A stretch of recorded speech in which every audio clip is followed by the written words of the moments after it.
भारत के एक और पड़ोसी चीन में ट्रंप की जीत को लेकर चिंता दिखाई देने लगी है। अपने पिछले कार्यकाल में ट्रंप ने चीन के साथ ट्रेड वॉर छेड़ दी थी, चाइनीज आइटम्स और भारी टैक्स लगा दिया था, चीन की कंपनियों की स्क्रूटनी टाइट कर दी थी। इससे दोनों देशों के बिजनेस पर असर हुआ था। इसीलिए आज ट्रंप की वापसी पर चीन में टेंशन दिखाई दी। आज प्रेसिडेंशियल इलेक्शन के नतीजे आने के बाद चीन ने सधी प्रतिक्रिया दी।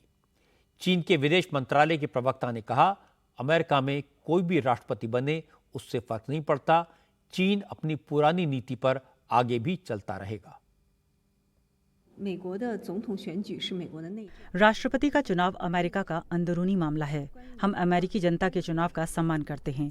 जहां तक व्यापार कर की बात है तो हम काल्पनिक सवालों के जवाब नहीं देते हैं। अमेरिका को लेकर हमारी नीति एकदम साफ है। हम अमेरिका और चीन के रिश्तों को आपसी सम्मान, शांतिपूर्ण सह अस्तित्व और दोनों देशों के हित के नजरिए से देखते हैं और अपनी इसी नीति पर आगे भी चलते रहेंगे।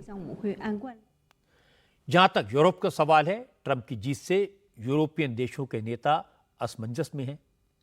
ब्रिटेन के प्राइम मिनिस्टर सर कीयर स्टारमर ने ट्रंप को जीत की बधाई दी। जर्मनी के चांसलर ओलाफ शोल्ज ने ट्रंप को कांग्रेचुलेट करते हुए उम्मीद जताई कि यूरोप और अमेरिका हमेशा की तरह मिलकर काम करते रहेंगे।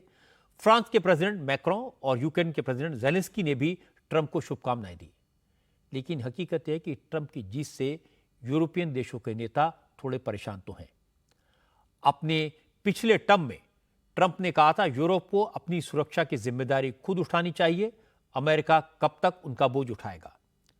उन्होंने जर्मनी में तैनात अमेरिकी सैनिकों का खर्च भी मांगा था। इसलिए अब अगर अमेरिका का रुख बदला, अगर ट्रंप पुरानी नीति पर लौटे तो दुनिया के तमाम सामरिक समीकरण गड़बड़ा सकते हैं। यूरोप के नेताओं को इस बात की चिंता है। यूरोप के चीन से मजबूत आर्थिक रिश्ते हैं और अगर ट्रंप यूरोप पर चीन के साथ आर्थिक रिश्ते तोड़ने का प्रेशर बनाएंगे तो यूरोप की ग्रोथ पर असर पड़ सकता है।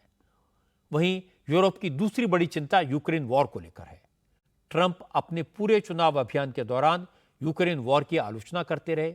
वो कहते रहे कि ये जंग बेकार की जंग है और प्रेसिडेंट बनने पर वो एक दिन में युद्ध खत्म करा देंगे। आज ट्रंप ने अपनी विक्ट्री स्पीच में ये बात दोहराई। उन्होंने कहा वो युद्ध लड़ने के लिए नहीं, युद्ध बंद कराने के लिए चुनाव जीते हैं।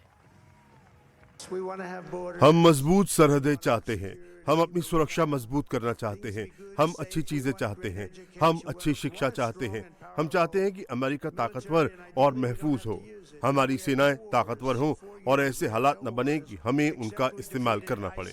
मेरे राज्य में कोई युद्ध नहीं हुआ, 4 साल तक हमने कोई युद्ध नहीं लड़ा। हाँ, हमने ISIS को जरूर शिकस्त दी थी, हमने रिकॉर्ड समय में ISIS को हराया था, लेकिन इसके अलावा हमने कोई युद्ध नहीं लड़ा। वो कहते हैं कि हम युद्ध शुरू कर देंगे, मैं कहता हूं कि हम कोई युद्ध नहीं लड़ेंगे, हम युद्ध बंद कराएंगे।